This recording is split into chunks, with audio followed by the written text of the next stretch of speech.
والصلاة والسلام على أشرف الأنبياء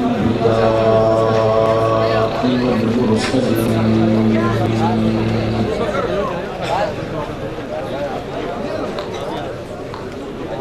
وعلى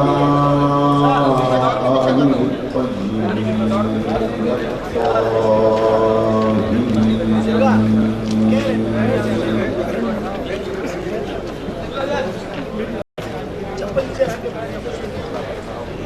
ولعنة الله على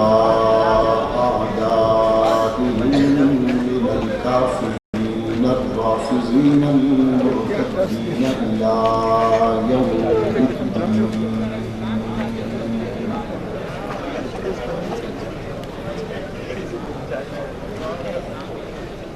أما بعد فأعوذ بالله من الشيطان الرجيم بسم الله الرحمن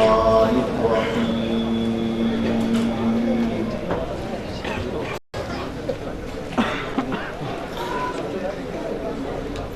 ألم يجدك يتيما فآوى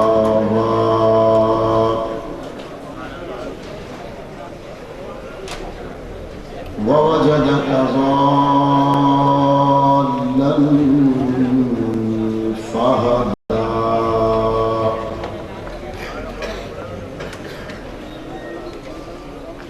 قال النبي صلى الله عليه وسلم أنا خاتم النبيين لا نبي بعدي.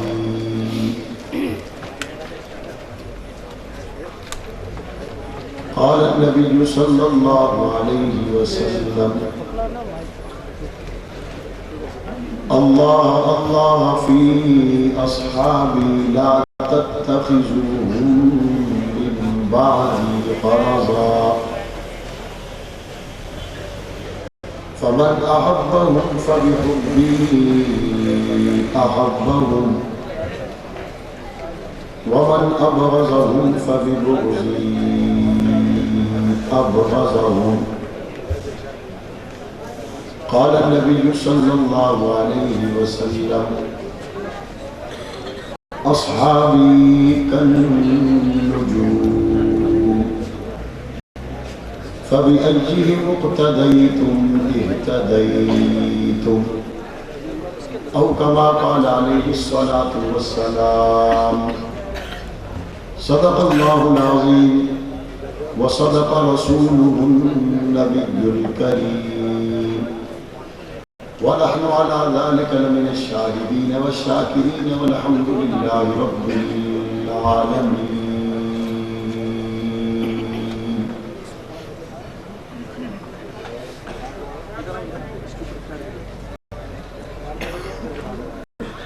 آقا نہ ہوتے اجالا نہ ہوتا،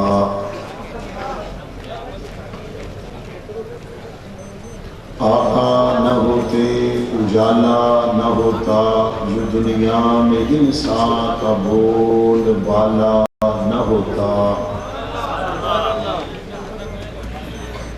بعد الرسل دو جہاں میں یوں صدیق کا رتبہ اعلیٰ نہ ہوتا. دریائے نیل کو نہ ملتی روانی، دجلہ سے واپس پیالہ نہ ہوتا. جوتی کا عرشوں پہ جاتا نہ کھٹکا، جو ذیشان حبشے کا کالا نہ ہوتا. ظلمت نہ چھٹتی سویرا نہ ہوتا، ظلمت نہ چھٹتی سویرا نہ ہوتا. صدیقی اگر کملی والا نہ ہوتا. دیوبند ہے انوار مدینہ کی تجلی، دیوبند ہے انوار مدینہ کی تجلی. توحید کی اس شمع سے روشن ہے زمانہ، اس مرتبہ فکر کے ممنون ولی ہے، مذہب کی حقیقت ہے یہ باقی ہے فسانہ، ماضی کی جبی پر ہے جلوہ فغن کردار دیوبند، انوار رسالت کا ہے منزہ وطن کردار دیوبند، سنت ابراہیم اسے وراثت میں ملی ہے، سنت ابراہیم اسے وراثت میں ملی ہے، بت فروش نہیں صنم شکن ہے کردار دیوبند۔ انتہائی واجب احترام قابل صد احترام حضرات علماء کرام، سماعت فرمانے والے بزرگان دین، نوجوانان اہل سنت، معززین علاقہ، اور جہاں تک میری آواز پہنچ رہی ہے سماعت فرمانے والی باپردہ اسلامی ماؤں بہنوں، اللہ رب العزت کی توفیق سے کراچی کے علاقہ شیر شاہ میں اہل سنت والجماعت کے صوبائی ذمہ داران کی دعوت پر مقصد آمد رسول صلی اللہ علیہ وآلہ وسلم کے خوبصورت نام سے معنون اس کانفرنس میں آپ حضرات سے مخاطب ہونے کا شرف حاصل ہو رہا ہے۔ مجھ سے قبل حضرات علماء کرام، شعراء حضرات انتہائی آسان انداز میں آپ حضرات سے مخاطب ہو چکے ہیں، جن میں بالخصوص عالم کبیر، عالم بعمل، خطیب اہل سنت حضرت علامہ مولانا تاج حنفی صاحب دامت برکاتہ العالیہ عنوان کی مناسبت سے انتہائی مدلل، مربوط، خوبصورت گفتگو آپ حضرات سے فرما چکے ہیں، اور دیوار قائد کراچی سائیں مولانا محمد اعظم طارق شہید رحمۃ اللہ علیہ، برادر اکبر حضرت مولانا اورنگزیب فاروقی صاحب دامت برکاتہ العالیہ کا ولولہ انگیز خطاب آپ حضرات کی سماعت سے انشاءاللہ گزرنے والا ہے۔ سامعین محترم،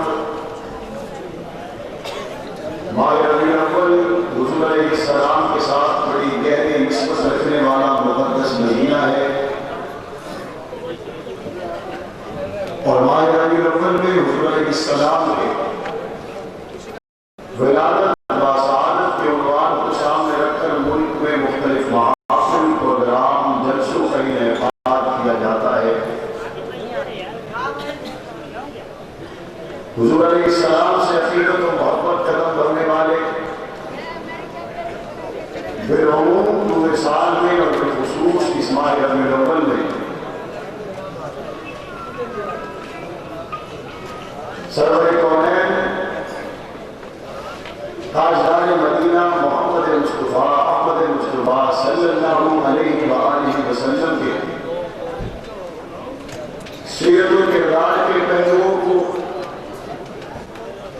عوام الناس میں اجاگر کرنے کی خوبصورت اور نیک سری کرتے ہیں۔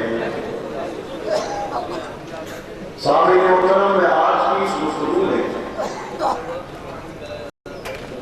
ماہ ربیع الاول کے ساتھ حضور علیہ السلام کی جو گہری نسبتیں ہیں ان نسبتوں کو ذکر کرنے کی کوشش کروں گا۔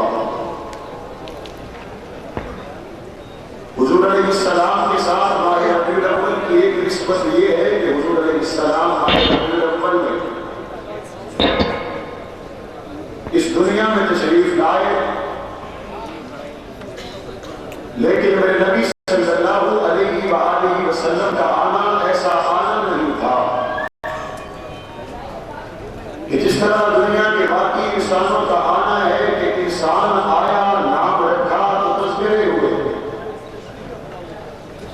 حضور علیہ السلام کی ذات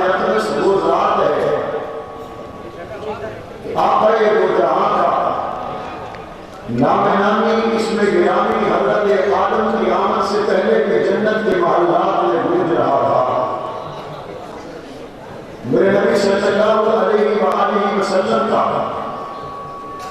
ماہ ربیع الاول میں دنیا میں تشریف لانا کسی عام انسان کی طرح آنا نہیں تھا کہ جس کا تعارف نہ ہو، بلکہ اگر اس کو آپ اس عرصہ میں قریب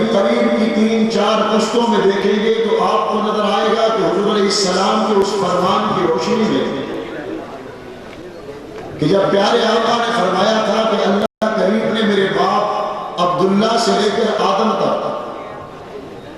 درمیان میں جتنی بھی پشتیں آئیں ان سب کو محفوظ رکھا اور ان سے یہ نور گزرتا ہوا، اور میری ماں آمنہ سے لے کر اماں حوا تک اللہ نے تمام رحم ایسے محفوظ رکھے کہ وہ گناہ کے قریب بھی نہیں بھٹکے۔ اگر حضرت آمنہ سے لے کر اماں حوا تک اور حضرت عبداللہ سے لے کے حضرت آدم تک آقائے دو جہاں کے اس حسب و نسب کو اور آقائے دو جہاں کے اس نور کو دیکھا جائے تو آپ کو نظر آئے گا کہ حضور علیہ السلام کے دادا کے والد جناب ہاشم اپنے دور کے وہ حسین و جمیل عرب ہے، اپنے دور کے وہ حسین و جمیل شہزادے، اپنے دور کے وہ خوبصورت پیشانی والے ہیں کہ جناب ہاشم کی پیشانی پر ایسا نور چمکتا تھا، ایسا نور چمکتا تھا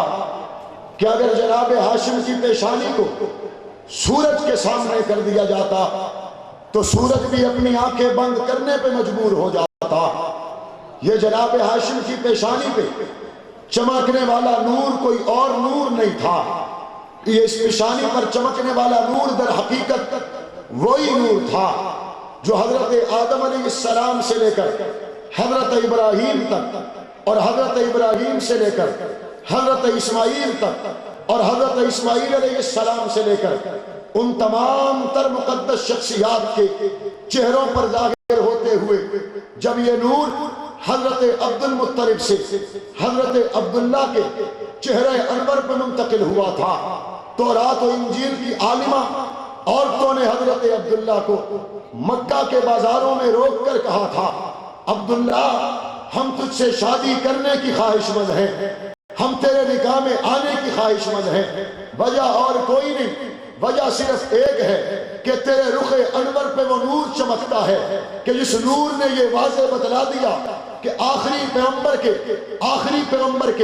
جد امجد اور آخری پیغمبر کے والد کا اعزاز اللہ کریم نے آپ کے کھاتے میں لکھ چھوڑا ہے۔ چنانچہ حضرت عبداللہ کا نکاح حضرت فاطمہ سے ہوا، حضرت فاطمہ کو وہ اعزاز ملا جو حضرت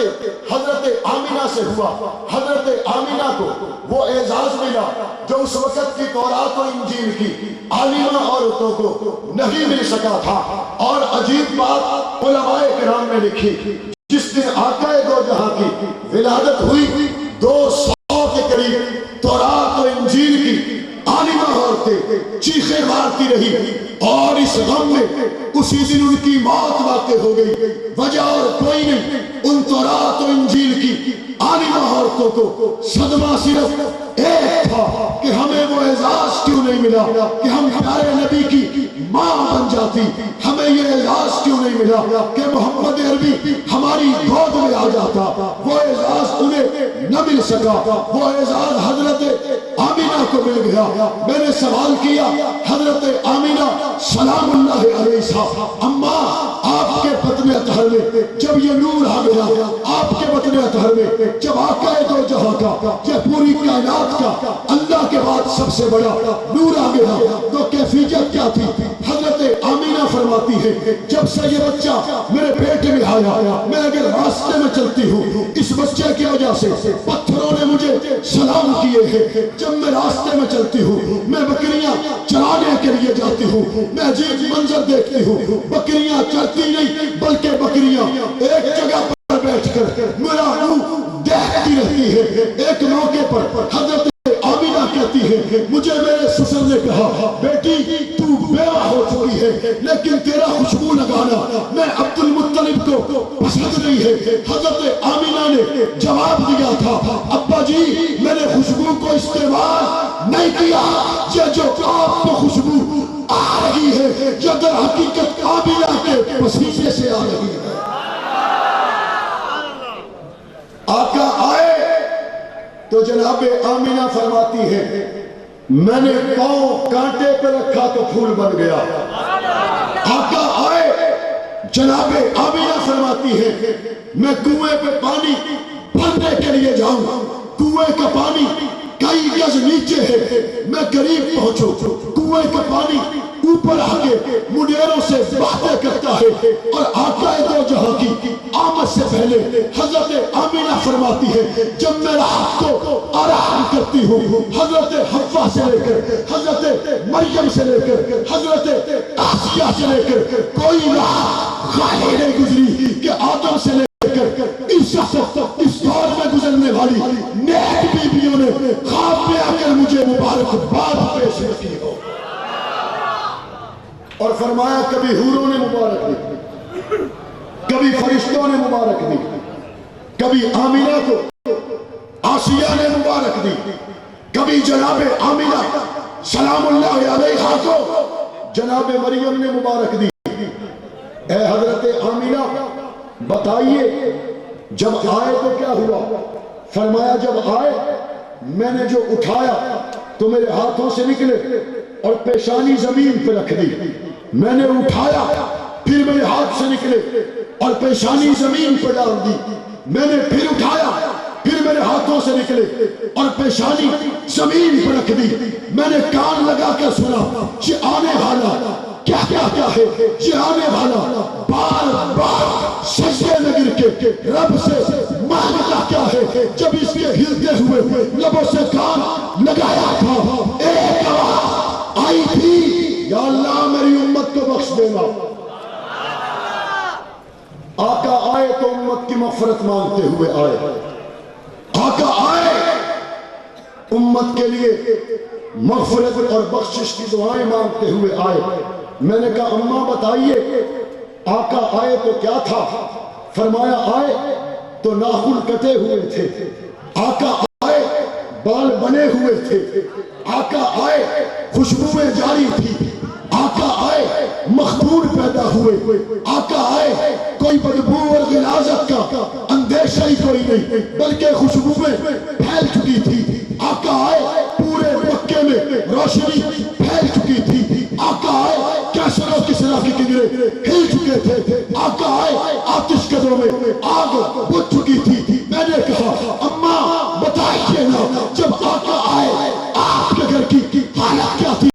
اماں جواب دیتی ہے جب محمد میری گود میں آیا ہے اس صبح کو میرے گھر میں غربت کا عالم یہ تھا، فاقے کا عالم یہ تھا، چراغ میں ڈالنے کے لیے تیل بھی گھر میں موجود نہیں تھا۔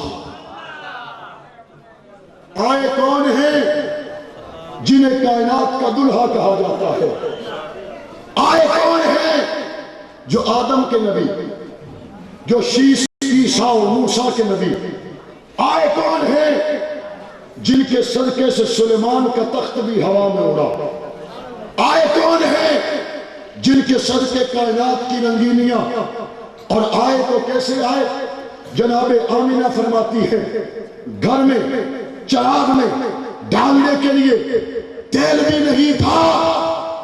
میں نے کہا یا اللہ آپ کے حبیب آ رہے ہیں، کائنات کے دلہا آ رہے ہیں، وہ جن کے چرچے جنت میں ہیں وہ آ رہے ہیں، اگر آپ چاہتے تو اس صبح سورج کا حکم کر دیتے، سورج آج 3 گھنٹے پہلے طلوع ہونا ہے کہ آمینہ کا لال آ رہا ہے، ستاروں آج جا کے آمینہ کے گھر پہ بسیرا کر دو، آج کملی والے مصطفیٰ نے آنا ہے، شام آج جا کے محمد کے دروازے کا پہرےدار بن جا کہ آج آقا نے تشریف لانا ہے۔ ربا یہ تمام کیوں نہیں ہوا،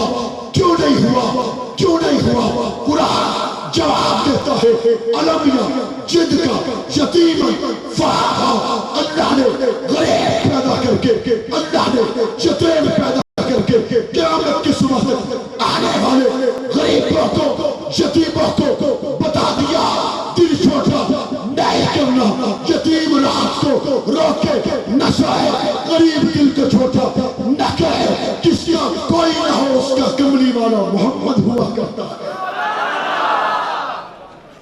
غریب آئے اور میں یہ بھی کہتا چلوں وہ مسلمان ہی نہیں جسے آقا کے آنے کی خوشی نہ ہو وہ مسلمان ہی نہیں جسے آقا کے آنے کی خوشی نہ ہو آقا آئے دنیا کہتی ہے اور سچ بات بھی یہی ہے ابو جہل کو خبر پہنچی اس نے اونٹوں کو ذبح کیا اور غریبوں میں تقسیم کر دیا میں نے کہا ابو جہل کا کوئی کمال نہیں کیونکہ میرا نبی آیا ہی غریبوں کو کھانا کھلانے کے لیے تھا دنیا کہتی ہے اور سچ بھی یہی ہے ابو لہب نے لونڈی کو آزاد کر دیا میں نے کہا ابو لہب کا کوئی کمال نہیں میرا نبی آیا ہی غلاموں کو آزادی دلانے تھا اور علماء نے لکھا جس سال میں آقا پیدا ہوئے جس سال میں آقا پیدا ہوئے دنیا میں کسی بھی حاملہ عورت نے بیٹی کو جنم نہیں دیا جس سال میں آقا آئے اس سال میں کسی بھی حاملہ عورت نے بیٹی کو جنم نہیں دیا ہر حاملہ عورت نے بیٹے کو جنم دیا وجہ کیا تھی اس دور میں دستور تھا بیٹی کو زندہ درگار کر دیا جاتا تھا اللہ نے اللہ کی رحمت نے اس بات کو گوارا نہ کیا جس سال میں میرا نبی آئے اس سال میں کسی بچی کو زندہ درگار کر دیا اللہ کو یہ بات پسند نہ آئی اس سال میں ہر حاملہ عورت نے بچے کو جنا بیٹی کو کسی نے نہیں جنا آج دنیا کہتی ہے اسلام نے عورت کو قید کر دیا آج دنیا کہتی ہے اسلام نے عورت کو بند کر دیا اسلام نے عورت کے حقوق سلب کر لیے ان مغرب کے دل داداؤں سے پوچھتا ہوں اگر تم کہتے ہو اسلام نے عورت کے حقوق نصب کر لیے اسلام نے آزادی چھین لی اور تم آزادی کے علمبردار بنے پھرتے ہو بتاؤ اس وقت تم کہاں تھے جب مکہ کی دھرتی میں پیدا ہونے والی بچی کو زندہ درگور کر دیا جاتا تھا زندہ درگور ہونے والی کو اگر درگور ہونے والی کو اٹھا کر اونچا کیا تو کملی والے مصطفیٰ نے کیا ہے وہ زمانہ جب بیوہ عورت کے ساتھ حسن سلوک تو درکنار بیوہ عورت کو جنگل میں ڈال دیا جاتا یہ